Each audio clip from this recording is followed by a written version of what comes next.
Assalamu alaikum wa rahmatullahi wa barakatuh. Wa alaikum assalam wa rahmatullahi wa barakatuh. Sheikh Haitham, how are you doing? Alhamdulillah, very good. Jazakallah khair. Wa iyak. First of all, I would like to welcome you in Holland and at the SMEA. Jazakallah khair. We hope your stay was pleasant until now, and we ask Allah to preserve you. Ameen, Jazakallah khair. I'm gonna interview you now and ask you several questions, inshallah. Maybe you can clarify some things, and maybe you can answer some questions for the public and Inshallah. make things more clear, inshallah. Inshallah. You have visited the Netherlands a number of times, and you're traveling back soon to the UK. How did you find this visit to the Netherlands, especially since it was a bit different from the previous times that you have visited us? Yeah. Bismillah ar-Rahman ar-Rahim. Alhamdulillah wa salatu wa salam ala Rasulillah. Of course, as you said, this visit was a bit different.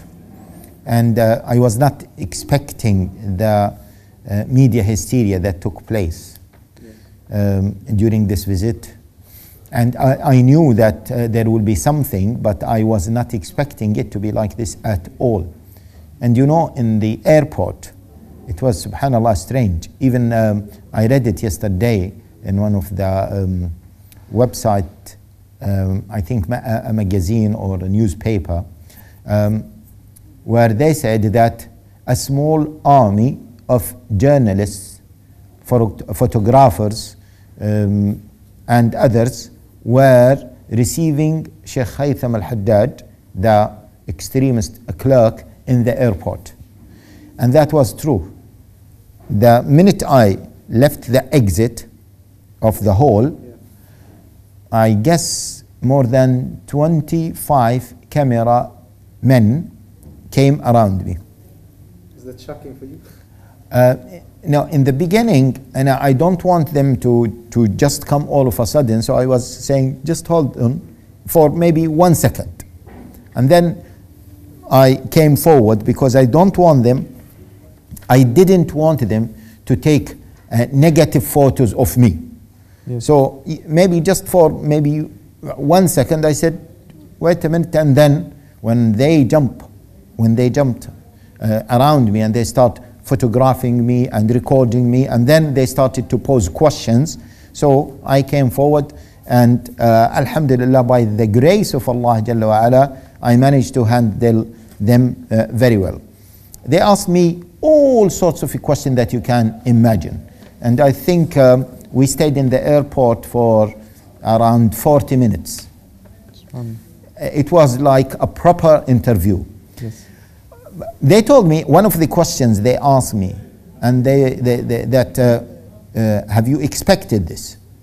I said, no, of course not. I was not expecting it at all. And they said, so what is your reaction? And one of them said, are you happy? I said, happy of what? That the media is chasing me? I'm not fan of media.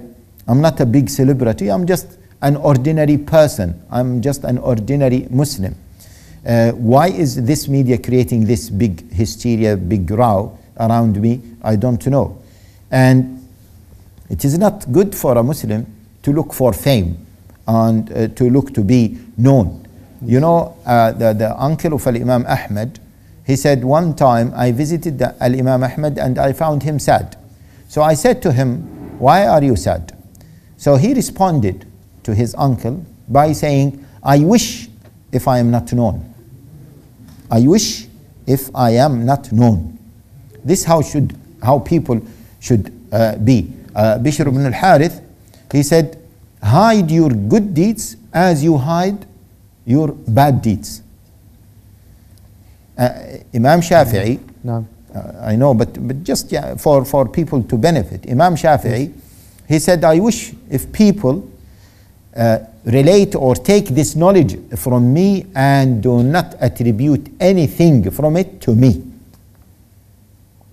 But anyway, as it happened, and everyone was talking about me, everyone was trying to interview me, I received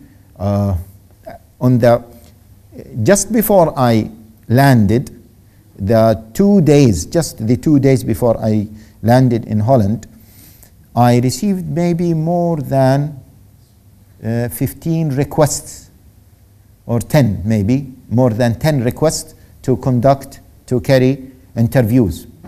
And subhanallah, my son fell down and his arm was broken. And I took him to the hospital. When I took him to the hospital, I received, I don't want to mention the name, from a radio station. They wanted to interview me. So I told them that my son he fell down. I don't mind in giving any interview, but I'm going to the hospital. They said, okay, sorry. Then maybe within half an hour, because they wanted to be the first to interview me, yes, they rang me again and they said, please, can we interview you over the phone? Just give us 5 minutes. So I gave them anyway 5 minutes. Then in OS, then other channels, they contacted me. Why is this? This is really very problematic, because it means that the media is looking for a good hunt, and they like this hype, media hype. Yes. And they are looking for any negative thing about Islam and Muslims, because this is what attracts people. And that's why I haven't seen much fair media coverage, whether before my visit or after my visit. And none of the media have said, let us investigate whether what he said is true or not. All of them quoted one, it seems, a Zionist person here, or blogger, who quoted another Zionist person who knows for his Islamophobic tendency in England. And all of them quoted this. What shocked me more is that the parliament, the Dutch parliament, yes, discussed my visit. Why? Without investigating. No, forget about investigation, but imagine the parliament of a country is discussing a visit of a single person. Yes. What does that mean? This is crazy. This is out of imagination. Let alone that the process was not the best process. They did not investigate and so on. And I really appreciate the decision taken by the justice minister, who said that they don't have solid ground to ban me from entering or landing in the Netherlands. He is a British citizen, European citizen, and unless there is a legal ground, strong legal, clear ground, otherwise they wouldn't ban me, and I landed there.